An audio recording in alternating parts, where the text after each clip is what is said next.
दुनिया के नक्शे में मध्य पूर्व यानी कि मिडिल ईस्ट हमेशा ही अशांत रहा है, लेकिन आज जो स्थिति बनी है वैसे पहले कभी नहीं देखी गई। अमेरिका के राष्ट्रपति डोनाल्ड ट्रंप की एक चेतावनी ने पूरी दुनिया की सांसें रोक दी हैं। ट्रंप ने सीधे शब्दों में ईरान को अल्टीमेटम दिया है कि अगर मंगलवार शाम तक स्ट्रेट ऑफ हॉर्मुज के रास्ते को दोबारा नहीं खोला गया तो ईरान को ऐसी कीमत चुकानी होगी जिसकी उसने कल्पना भी नहीं करी। ट्रंप के शब्द किसी कूटनीतिक भाषा जैसे नहीं बल्कि एक अंतिम युद्ध की घोषणा जैसे लग रहे हैं। उन्होंने कहा है कि मंगलवार का दिन ईरान के लिए पावर प्लांट डे और पुलों का दिन होगा। यह केवल एक धमकी नहीं है बल्कि एक स्पष्ट संकेत है कि अमेरिका अब प्रेशर पॉलिटिक्स से ऊपर उठकर डायरेक्ट एक्शन मोड में आ चुका है। ट्रंप की इस आक्रामक शैली ने न केवल ईरान के भीतर खलबली मचा दी है, बल्कि ईरानी संसद के स्पीकर मोहम्मद बागर गालिबफ ने भी इसे एक संप्रभुता राष्ट्र के खिलाफ खुली जंग का एक उन्होंने इनविटेशन देखा है उस चीज को, और उसको तीखी प्रतिक्रिया भी बताया है। अमेरिका की ओर से जो सैन्य हलचल दिख रही है वह किसी बड़े ऑपरेशन की ओर इशारा कर रही है। यूएस सेंट्रल कमांड यानी कि सेंटकॉम जिसे बोला जाता है ने आधिकारिक तौर पर घोषणा की है कि उसकी सेनाओं ने अब तक ईरान के भीतर 13,000 से अधिक ठिकानों को सफलतापूर्वक निशाना बनाया है। सोशल मीडिया पर जारी किए गए डेटा और विजुअल्स खौफनाक हैं, यह आप सब देख चुके हैं।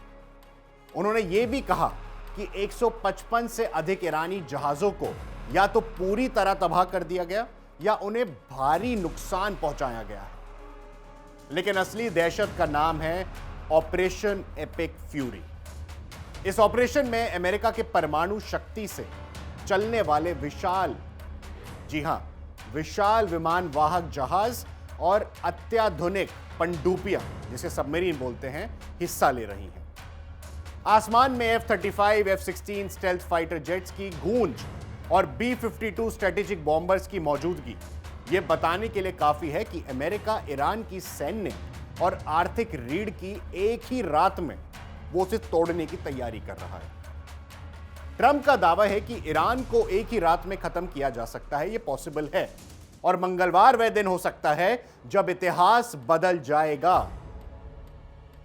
कि हम ईरान को एक रात में खत्म कर सकते हैं और वो रात कल की रात भी हो सकती है।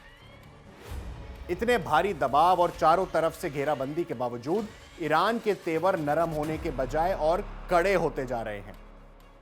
तेहरान से आ रहे संदेशों में एक ही बात साफ है, ईरान अपनी संप्रभुता के साथ कोई समझौता नहीं करेगा। ईरान के सरकारी मीडिया ने उन प्रस्तावों को सिरे से खारिज कर दिया है जिनमें 45 दिनों के टेम्परेरी सीज फायर की बात की गई थी। ईरानी नेतृत्व का तक बहुत स्पष्ट है, उन्हें केवल युद्ध विराम नहीं चाहिए बल्कि उन्हें एक ऐसा युद्ध की स्थिति चाहिए जो स्थायी अंत चाहे, यानी कि इस युद्ध का स्थायी अंत चाहिए ईरान को। ईरान का मानना है कि 45 दिन का संघर्ष विराम केवल अमेरिका और इजराइल को अपनी सेनाओं को फिर से संगठित करने और बेहतर प्लानिंग के साथ हमला करने का मौका देगा। ईरान के लिए स्ट्रेट ऑफ हॉर्मुज सिर्फ एक सी रूट नहीं है बल्कि उसका सबसे बड़ा रणनीतिक हथियार भी है। दुनिया के कुल तेल व्यापार का एक बड़ा हिस्सा इसी रास्ते से गुजरता है और ईरान एक चोक पॉइंट को अपनी ढाल बनाकर इस्तेमाल कर रहा है। ट्रंप की धमकियों के सामने झुकने का मतलब होगा ईरान की उस क्षेत्रीय शक्ति का अंत जिसे उसने दशकों में बनाया है। ईरान के पूर्व राष्ट्रपति मोहम्मद खातमी ने एक बयान जारी कर अमेरिका और इजराइल के ईरान में नागरिक ढांचे पर जारी हमलों की कड़ी निंदा की है। बयान में उन्होंने सीधा सीधा कहा, दुश्मन बेहिचक है, यह कह रहा है कि वो अपने हमलों के जरिए ईरान को पाषाण युग में लौटाना चाहता है। ईरानी मीडिया में साझा किए गए बयान के मुताबिक पूर्व ईरानी राष्ट्रपति ने कहा, ईरान के पुलों को, बिजली घरों को, स्कूल और अन्य ठिकानों पर अमेरिका इजराइल के हमले मानवता के खिलाफ अपराध की मिसाल है जिन्हें अमेरिकी सरकार और इजरायली सरकार शासन में अंजाम दिया है। खातमी ने आगे कहा, यह दुर्भाग्यपूर्ण है कि वह हर दिन युद्ध, धमकियां और तबाही का ढोल और जोर जोर से पीट रहे हैं। अंतर्राष्ट्रीय संस्थाएं यानी कि इंटरनेशनल ऑर्गेनाइजेशंस चुप हैं और कुछ नहीं कर रही और शायद इस आक्रामकता में शामिल होकर इस आग को और भड़काने में भागीदार बन रही हैं।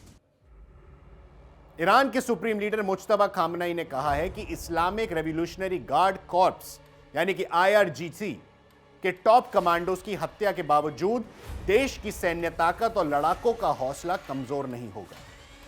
हमारे लड़ाके इन टॉप कमांडर्स की शहादत से नहीं डगमगाएंगे और दुश्मन को मुंह तोड़ जवाब देंगे।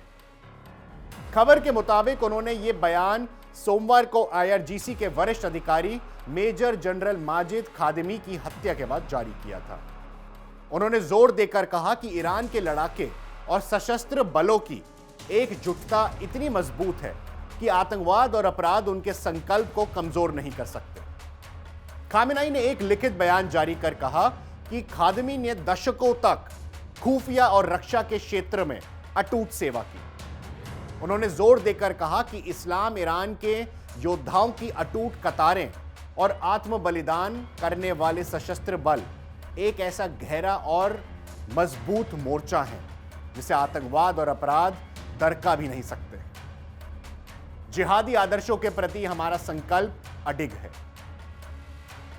खादिमी के मौत की पुष्टि तेहरान और इजराइल दोनों ने की है। इजरायली रक्षा मंत्री इजरायली जितनी भी फोर्सेस हैं, खादिमी की हत्या की पुष्टि करते हुए उन्होंने इजरायली नागरिकों की मौत के लिए जिम्मेदार उन्हें बताया।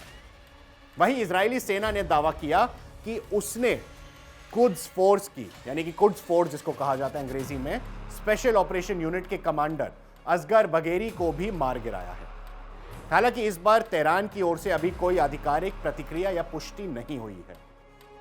युद्ध की इस आग में सबसे ज्यादा नुकसान आम जनता को उठाना पड़ता है, यह कोई नई बात नहीं। ईरान के 1 दर्जन से अधिक शहरों पर हमले हुए हैं। बंदर अब्बास, अहफाज, मशहर, शिराज, इस्फहान और करज जैसे शहरें मिसाइलें और हवाई हमलों की चपेट में हैं। एक ऐसी रिपोर्ट तेहरान के बहरिस्तान काउंटी से आई है, जहां एक हवाई हमले ने 23 निर्दोष लोग मारे गए। इन मृतकों में 10 साल के कम की उम्र के 4 लड़कियां और 2 मासूम लड़के भी शामिल थे। यह आंकड़ा बताता है कि युद्ध अब केवल सैन्य ठिकानों तक सीमित नहीं रह गई। इसके अलावा ईरान की अर्ध सरकारी न्यूज एजेंसी ने एक सनसनीखेज दावा किया है कि यूएस और इजरायली इन मिसाइलों ने मध्य तेहरान के एक पुराने सिनेगांव को निशाना बनाया है।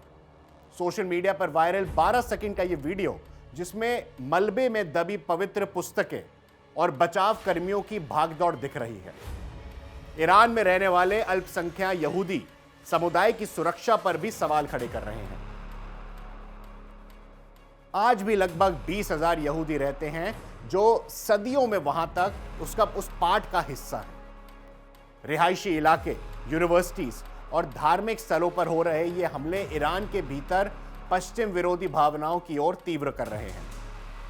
ट्रंप की योजना ईरान की अर्थव्यवस्था को एकदम वेस्ट और एकदम बर्बाद करने की है। तेहरान के दक्षिण में स्थित मेहराबाद इंटरनेशनल एयरपोर्ट के पास हुए धमाके और करज शहर के रिहायशी इलाकों में सुननी गई आवाजें इस बात का सबूत है कि सप्लाई चेन और कम्युनिकेशन नेटवर्क अमेरिका के निशाने पर है। अगर मंगलवार को यानी कि आज रात और अमेरिका के कल अगर ट्रंप की चेतावनी के मुताबिक पावर प्लांट और पुलों को निशाना बनाया जाता है तो ईरान में बिजली ठप हो जाएगी। पावर ग्रिड के फेल होने का मतलब होगा अस्पतालों में वेंटिलेटर का बंद होना, फैक्ट्रियों का रुकना और पूरे देश का अंधकार में डूब जाना।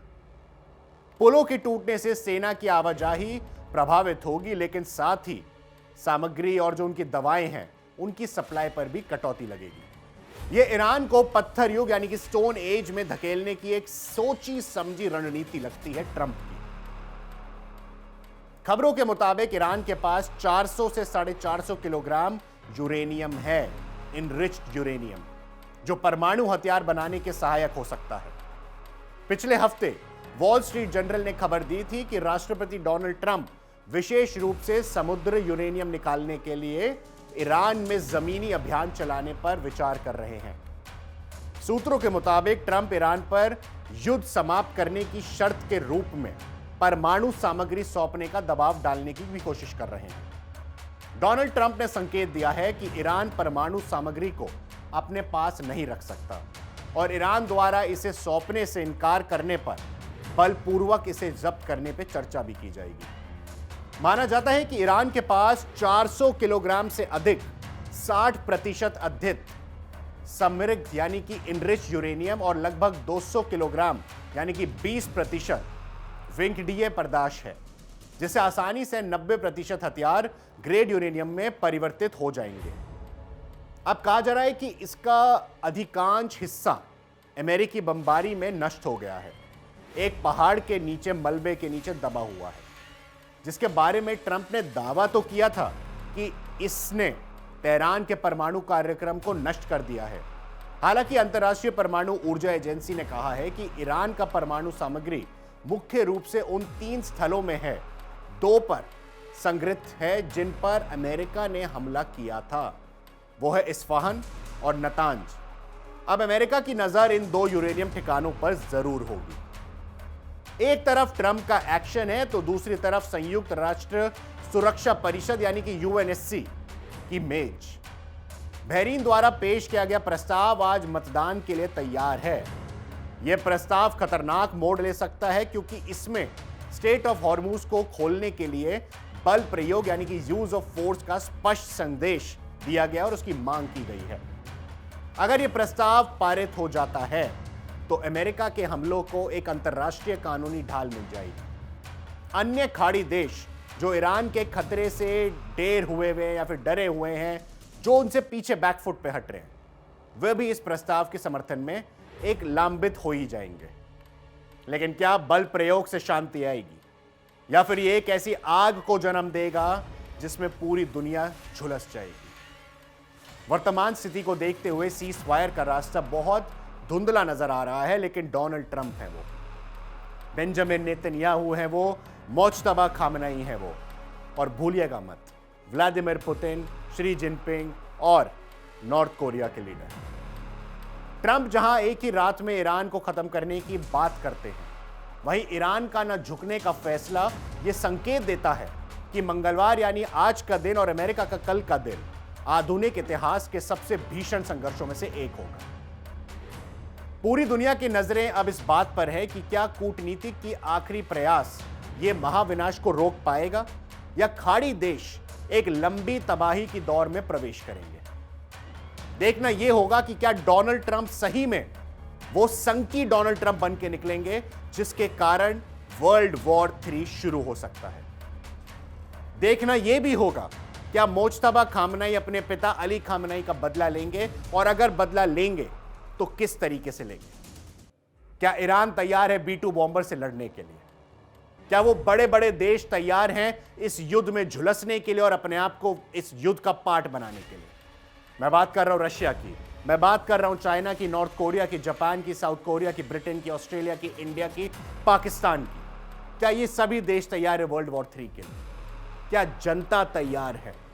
ये सवाल जनता को अपने लीडर से पूछना चाहिए, चाहे सोशल मीडिया पे कमेंट्स में टैग करके, चाहे उनके पर्सनल हैंडल पे मैसेज करके कि क्या विश्व तैयार है विश्व युद्ध 3 के लिए, या फिर कूटनीति का रास्ता अपनाना पड़ेगा। कमेंट सेक्शन में जरूर बताइए आज का एपिसोड आपको कैसा लगा और डोनाल्ड ट्रंप और ईरान के बीच आपकी क्या राय है, कमेंट्स में जरूर बताइए। धन्यवाद। देखिए इंडिया डेली 24/7 अब आपके स्मार्ट टीवी पर। इंडिया डेली मौजूद है सभी डिजिटल प्लेटफॉर्म पर लाइव और लगातार। इंडिया डेली 24/7 हर दिन राष्ट्र को समर्पित।